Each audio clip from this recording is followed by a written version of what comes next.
శనివారం కథ ఏమిటంటే, సూర్యకు చిన్నప్పటి నుంచి కోపం ఎక్కువ. ఆ కోపాన్ని అదుపులో పెట్టడం కోసం తను చనిపోతూ ఓ మాట తీసుకుంటుంది తల్లి చాదేవి. అప్పటి నుంచి వారమంతా ఎంతగా కోపం వచ్చినా నియంత్రించుకుంటూ శనివారం మాత్రమే తన కోపానికి కారణమైన వాళ్ళ పని పడుతుంటాడు. వారమంతా చిత్రగుప్తుడిగా చిత్త రాసుకుంటూ శనివారం యముడిలా చెలరిగిపోతాడనమాట. దాంతో గొడవలు ఇంటి దాకా వస్తుంటాయి. తండ్రి అక్క ఎన్నో ఇబ్బందులు పడుతుంటారు. ఎన్నలైసులో మంచి ఉద్యోగ పేరు తెచ్చుకున్న సూర్య చిట్టాలోనికి సిఐ దయానంద్ చేస్తాడు. తన సొంత అన్న కూర్మానంతనే వైరం ఉన్న సిఐ దయానంద్ కాదేమిటి? అతనికి సోకులపాలెం అనే ఊరికి సంబంధం ఏమిటి?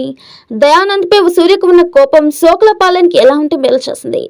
వివేక్ ఆత్రేయ మార్క్ తెలివైన కథనంతో సాగే ఓ యాక్షన్ డ్రామా కథ ఇది.